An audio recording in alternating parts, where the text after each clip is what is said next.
In the year 2148, explorers on Mars discovered the remains of an ancient spacefaring civilization.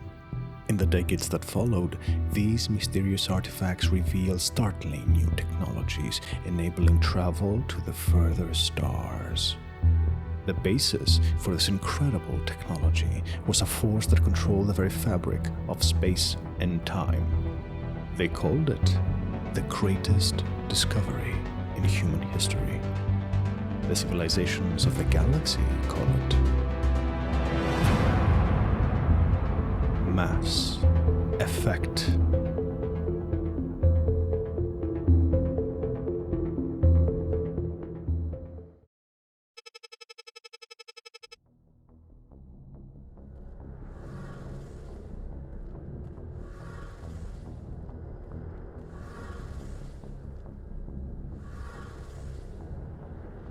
The Mass Effect core of the SSV Normandy pulsed and thundered with calculated intensity. A mesmerizing symphony of highly advanced human and Turian engineering.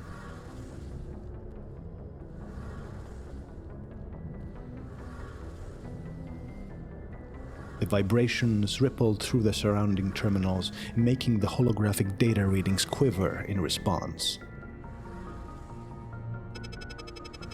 The Normandy was in close proximity to the Arcturus relay, and Commander Shepard was finalizing the inspection of the engineering deck.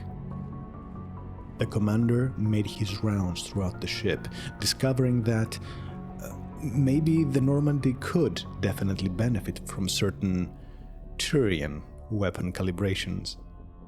Shepard revisited his orders from Alliance Command, strategizing about the best course of action upon arrival. The next destination? Eden Prime, one of the first human colonies on the borders of Citadel space that recently sent out a distress signal. Shepard wasn't convinced, however, from the official story. Something about the Alliance narrative felt nebulous. This was not a standard mission, not by a long shot, especially considering the parameters of the limited available intel about a strange artifact uncovered on Eden Prime. In addition, the caliber of one of the passengers aboard the Normandy for this particular mission was too prestigious for it to be just another routine assignment. That passenger was Nihlus, a renowned Turian Spectre brought by the Council, only added to the sense of unease knowing at Shepard's gut. The captain of the Normandy, David Anderson, a decorated war hero, was rarely keeping Shepard in the dark. This was ill news, but Shepard was to be briefed shortly. Whatever was buried there caused its fair share of concern. An Agriworld with a dark secret?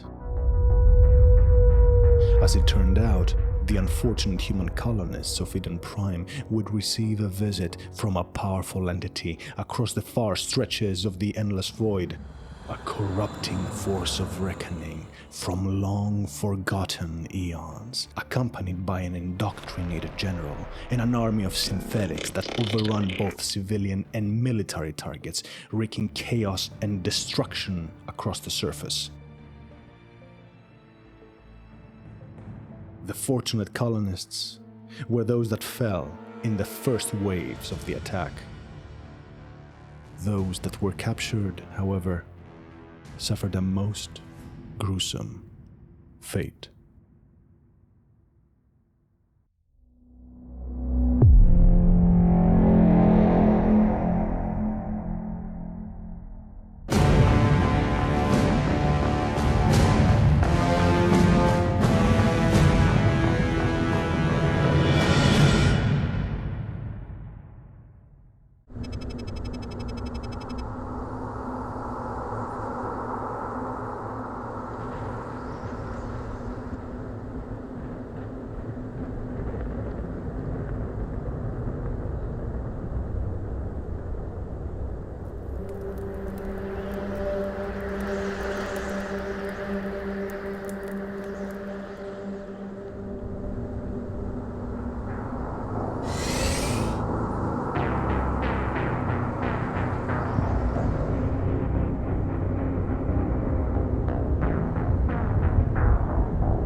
Shepard's intuition was seldom wrong.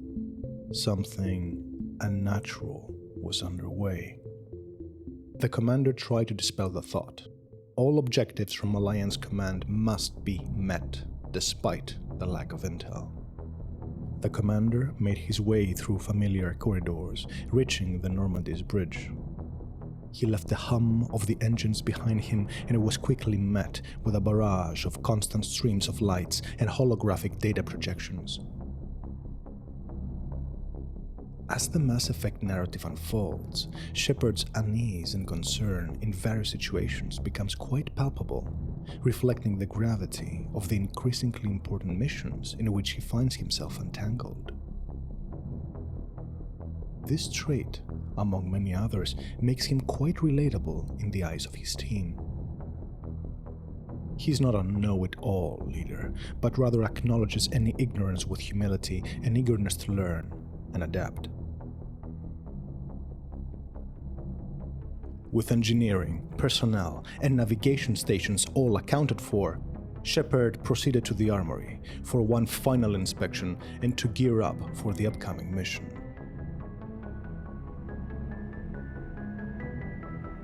He was unsure of what to anticipate, especially whilst working with a Turian Spectre, but humanity must do its part, as his captain, David Anderson, always said.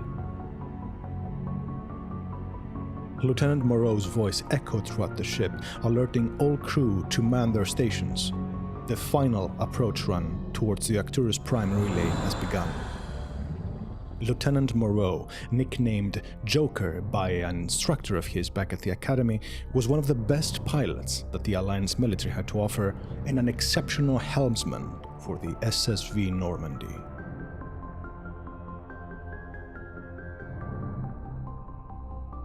Commander Shepard, now equipped in full war gear, made haste towards the helm. And with Joker's countdown to reach Eden Prime, thus begins the epic saga of Mass Effect.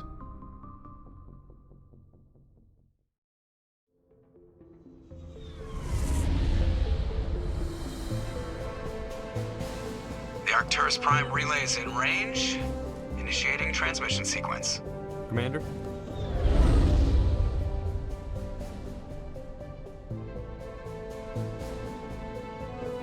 We are connected. Calculating transit mass and destination. The relay is hot, acquiring approach vector. All stations secure for transit.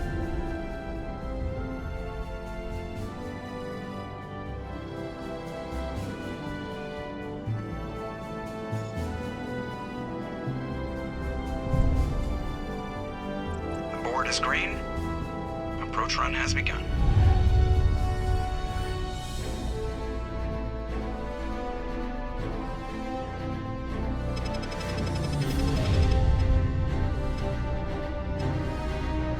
Hitting the relay in 3, 2, 1.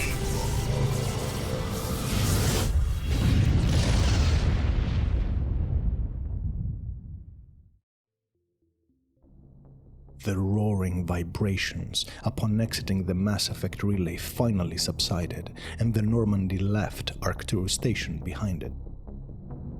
Flight Lieutenant Moreau, Joker, was actually born and raised in the Arcturus station. It would be safe to assume that, after this mission, he's moving away from home in more ways than one. Joker suffers from a disease called Vrolik's syndrome, similar to brittle bone disease, making him virtually unable to tolerate extended physical mobility. However, that will not stop him from pushing through the pain when needed. Joker manages a near impossible arrival by delivering his famous line of drift just under 1500k. This is what being the best pilot in the Alliance means in practice. Thrusters, check. Navigation, check. Internal emissions sync engaged. All systems online. Drift, just under 1500k. 1500 is good. Your captain will be pleased. I hate that guy. Nihlus gave you a compliment. So you hate him. You remember to zip up your jumpsuit on the way out of the bathroom? That's good. I just jumped us halfway across the galaxy and hit a target the size of a pinhead, so that's incredible. Besides, Spectres are trouble. I don't like having them on board. Call me paranoid. You're paranoid. The Council helped fund this project. They have a right to send someone to keep an eye on their investment. Yeah, that is the official story. But only an idiot believes the official story. They don't send Spectres on shakedown runs. So there's more going on here than the captain's letting on. Joker, status report.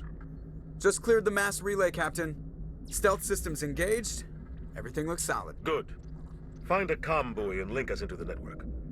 I want mission reports relayed back to Alliance brass before we reach Eden Prime. Aye, aye, Captain.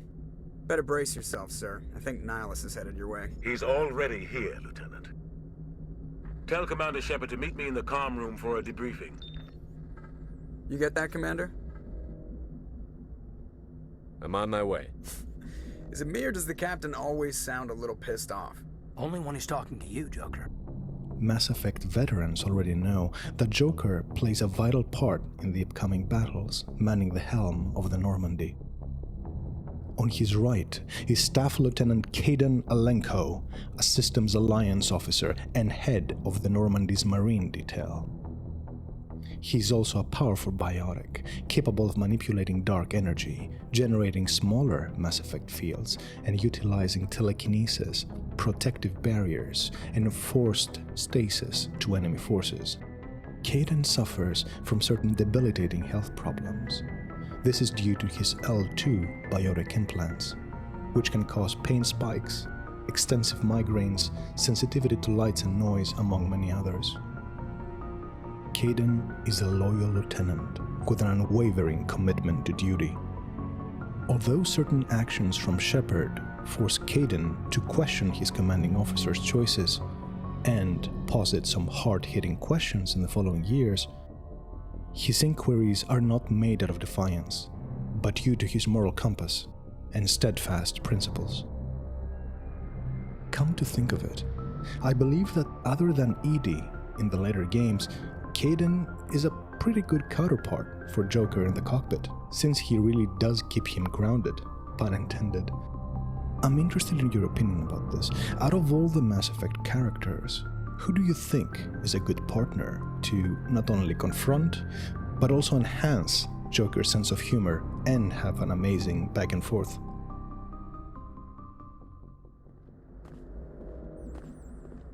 Commander Shepard steps out of the cockpit, entrusting Kaidan to brave the incessant, merciless, albeit accurate observations and witticisms from Joker.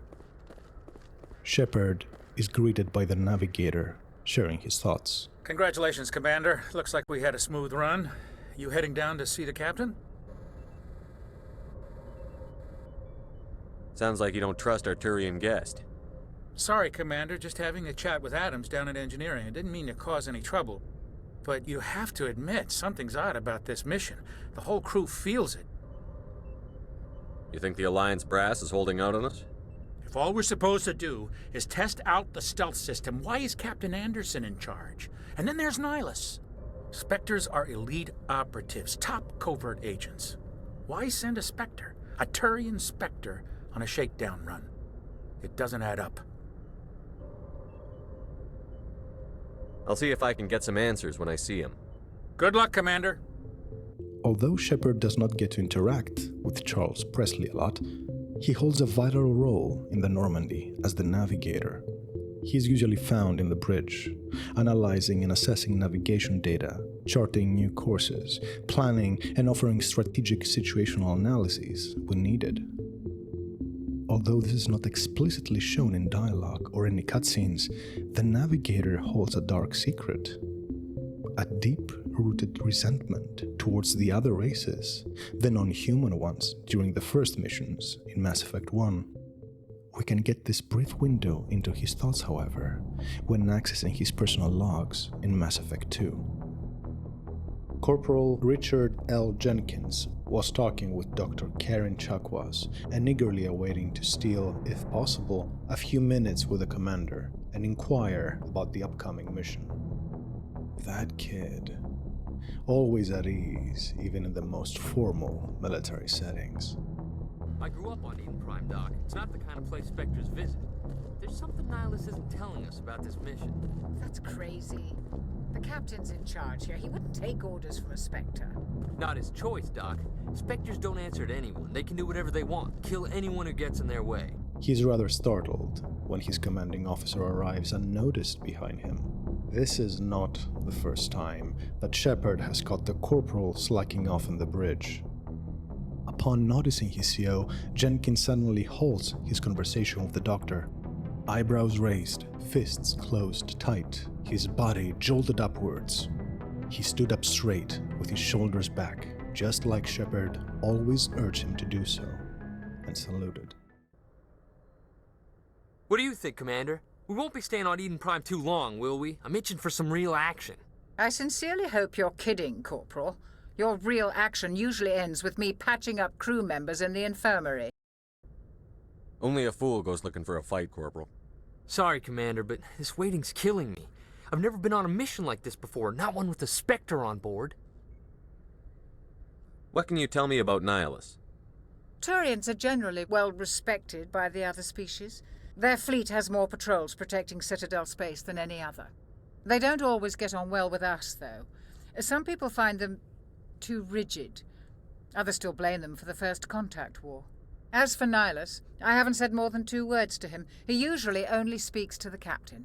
I heard Nihlus once took down an entire enemy platoon all by himself. Man, I can't believe I'm on a mission with an actual Spectre. What do you know about the Spectres? Only what I've heard. Spectre agents work directly for the Citadel Council. They usually work alone or in small groups. Spectres don't have any official power, though. Basically, they're a shadow organization with a mandate to preserve and protect galactic stability. Protect it at any cost. Don't forget that part. Spectres operate above the law. Why don't we have any of our own people in there? Spectres usually come from the Council races, like the Turians. We've been trying to get a human accepted into their ranks for years now. So far, it hasn't happened. Hey, Commander, you'd make a good Spectre. You're always getting dropped into impossible situations, forced to survive unbeatable odds, just like you on a cruise. Jenkins idolizes Shepard. In his eyes, the commander is a certified pro, unmatched in skill and ferocity. He was always amazed by Shepard's mastery over every conceivable firearm in the Alliance arsenal, particularly shotguns. I try not to think about Akuz. Sorry, Commander. I didn't mean to offend you. I respect what you did there. We all do. Let's not dwell on the past, Commander. Was there something else you needed? You're from Eden Prime, aren't you, Jenkins? What's it like? It's very peaceful, Commander. They've been real careful with development, so you don't have any city noise or pollution. My parents lived on the outskirts of the colony. At night, I used to climb this big hill and stare across the fields back at the lights from the main settlement. It was gorgeous. But when I got older, I realized it was a little too calm and quiet for me. That's why I joined the Alliance. Even Paradise gets boring after a while. Any idea why Eden Prime was chosen as our destination? Not really sure, Commander. Eden Prime's one of our most stable colonies. Good place to take the Normandy for a shakedown run, I guess. No real danger there. There's gotta be something else going on. We've got a Spectre on board. That's why I'm so wound up. I can't wait for the real mission to start. The kid is always itching for a fight in the battlefield, and Shepard was trying to help him tame those instincts internally. During his limited free time, Shepard even accompanied him in the armory firing range for some quick shooting tips, teaching him about warfare and advanced military tactics of other Alliance corps, psychological defenses in case of capture, and controlled aggression in the battlefield. Just treat this like every other assignment you've had and everything will work out. Easy for you to say. You proved yourself on a cruise. Everybody knows what you can do. This is my big chance. I need to show the brass what I can do. That fire in Jenkins' eyes was unmistakable. Shepard had seen that fire many times in his past comrades. Only few managed to keep it in check. When it takes hold, it can consume everything around it, and, if left unchecked, can easily be extinguished, along with its host. The commander released his modified shotgun from its holster, checked the safety, and spent a few seconds showcasing some of its features. Corroded metal due to thresher maw acid still noticeable on the grip and around the muzzle. Jenkins' eyes widened in amazement. "You helped me navigate your home turf in Eden Prime," Shepard bargained. "Keep your head in the game. Support your fellow soldiers without visiting the good doctor in the infirmary again, and when we return from our mission, I will give you this. The shotgun that survived a cruise with me and made thresher maws think twice before unhinging their jaws." Jenkins' voice faltered, betraying his joyful gratitude. "Yes, sir. Thank you, sir." Shepard's charisma was unquestionable, but so was his wrath in times of crisis. "I expect you to fall in line, Corporal. Do not make me regret this." This mission isn't about personal glory, Corporal. We have a job to do. Don't do anything stupid to mess it up. Don't worry, sir. I'm not gonna screw this up. The captain's waiting for me. Goodbye, Commander.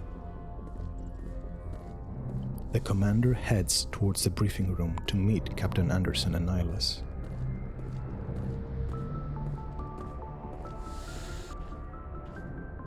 Commander Shepard, I was hoping you'd get here first.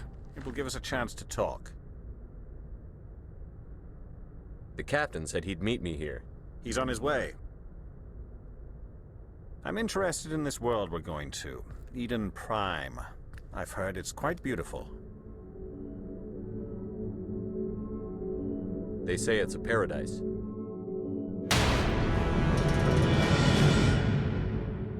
Yes, a paradise. Serene, tranquil, safe. Eden Prime has become something of a symbol for your people, hasn't it? Proof that humanity can not only establish colonies across the galaxy, but also protect them. But how safe is it really? What does the Spectre know? Do you know something? Your people are still newcomers, Shepard. The galaxy can be a very dangerous place. Is the Alliance truly ready for this? I think it's about time we told the commander what's really going on. This mission is far more than a simple shakedown run. I already figured that out. We're making a covert pickup on Eden Prime. That's why we needed the stealth systems operational. There must be a reason you didn't tell me about this, sir. This comes down from the top, Commander. Information strictly on a need-to-know basis. A research team on Eden Prime unearthed some kind of beacon during an excavation. It was Prothean. Protheans. A race of beings that reached the apex of technological prowess. They build a mighty empire upon the shattered rocks and splintered bones of conquered worlds.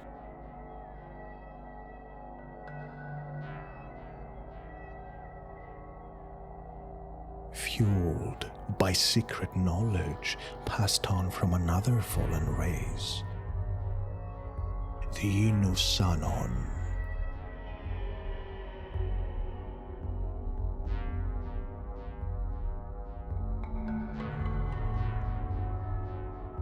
The Protheans developed Mass Effect technologies, devastating weapons, and held the galaxy on a tight grip through martial supremacy and cultural dominance. Years turned to centuries, turned to millennia, but eventually, no amount of scientific breakthroughs, forced unity, or shared banners between conquered worlds could prepare them for the coming onslaught.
Drowned in a consuming tide, ushered by the Dark Ones from beyond. The Reapers. Beings devoid of the curse of organic consciousness. Always were, always are, each a nation, each a god. The pinnacle of existence across the stars.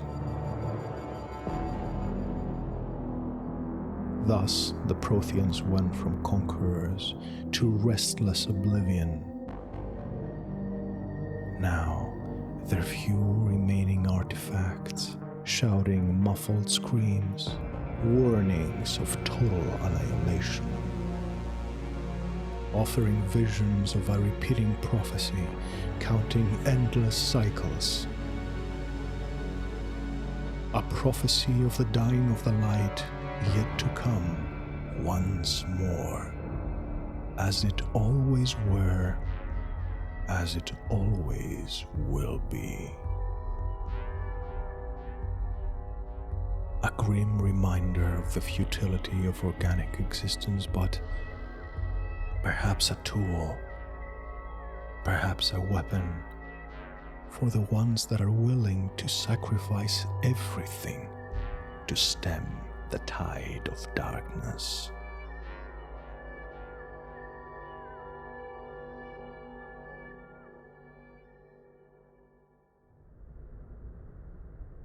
I thought the Protheans vanished 50,000 years ago. Their legacy still remains. The mass relays, the Citadel, our ship drives. It's all based on Prothean technology. This is big, Shepard. The last time humanity made a discovery like this, it jumped our technology forward 200 years. But Eden Prime doesn't have the facilities to handle something like this. We need to bring the Beacon back to the Citadel for proper study. Obviously, this goes beyond mere human interests, Commander. This discovery could affect every species in Council space. Are we expecting trouble? I'm always expecting trouble. Show off. There's more, Shepard. Nihlus isn't just here for the Beacon. He's also here to evaluate you. What's going on, Captain? The Alliance has been pushing for this for a long time. Humanity wants a larger role in shaping interstellar policy. We want more say with the Citadel Council. The Spectres represent the Council's power and authority. If they accept a human into their ranks, it shows how far the Alliance has come. Not many could have survived what you went through on Akuz. You showed a remarkable will to live, a particularly useful talent. That's why I put your name forward as a candidate for the Spectres. Why would a Turian want a human in the Spectres? Not all Turians resent humanity. Some of us see the potential of your species. We see what you have to offer to the rest of the galaxy, and to the Spectres. We are an elite group. It's rare to find an individual with the skills we seek. I don't care that you're human, Shepard. I only care that you can do the job. I assume this is good for the Alliance. Earth needs this, Shepard. We're counting on you. I need to see your skills for myself, Commander. Eden Prime will be the first of several missions together. You'll be in charge of the ground team. Secure the beacon and get it onto the ship ASAP. Nihlus will accompany you to observe the mission. Just give the word, Captain. We should be getting close to Eden. Captain, we got a problem. What's wrong, Joker? Transmission from Eden Prime, sir. You better see this. Bring it up on screen.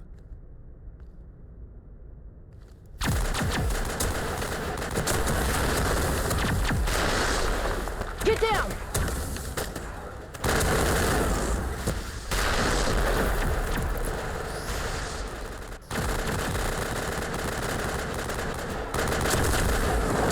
We are under attack, taking heavy casualties. I repeat, heavy casualties. We can't get evac. They came out of nowhere. We need...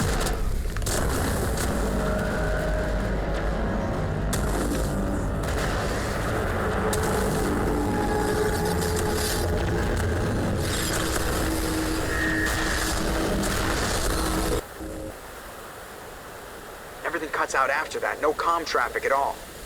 Just goes dead. There's nothing. Reverse and hold at 38.5.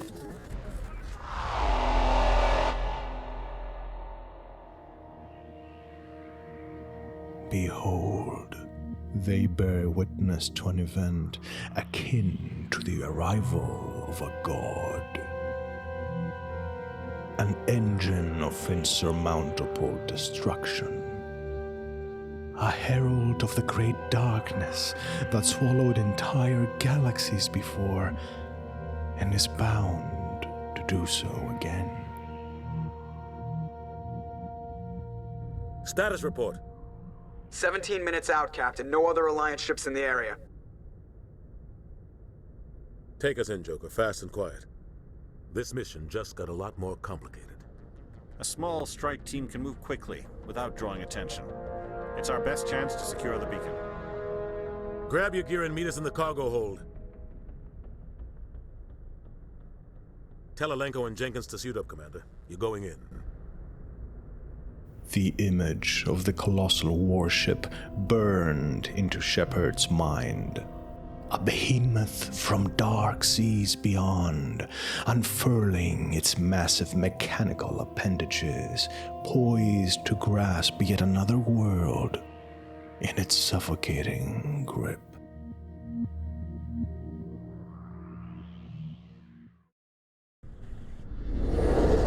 Engaging stealth systems. Somebody was doing some serious digging here, Captain. Your team's the muscle in this operation, Commander. Go in heavy and head straight for the dig site. What about survivors, Captain? Helping survivors is a secondary objective. The beacon's your top priority. Approaching drop point 1. Nihlus, you coming with us? I move faster on my own. Nihlus will scout out ahead. He'll feed you status reports throughout the mission. Otherwise, I want radio silence. We've got his back, Captain. The mission's yours now, Shepard. Good luck! We are approaching drop point 2.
Oh, God. They're still alive. What did the Geth do to them?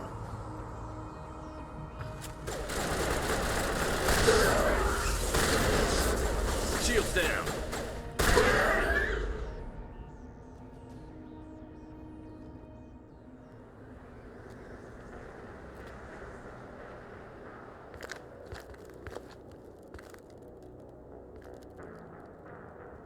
Saren.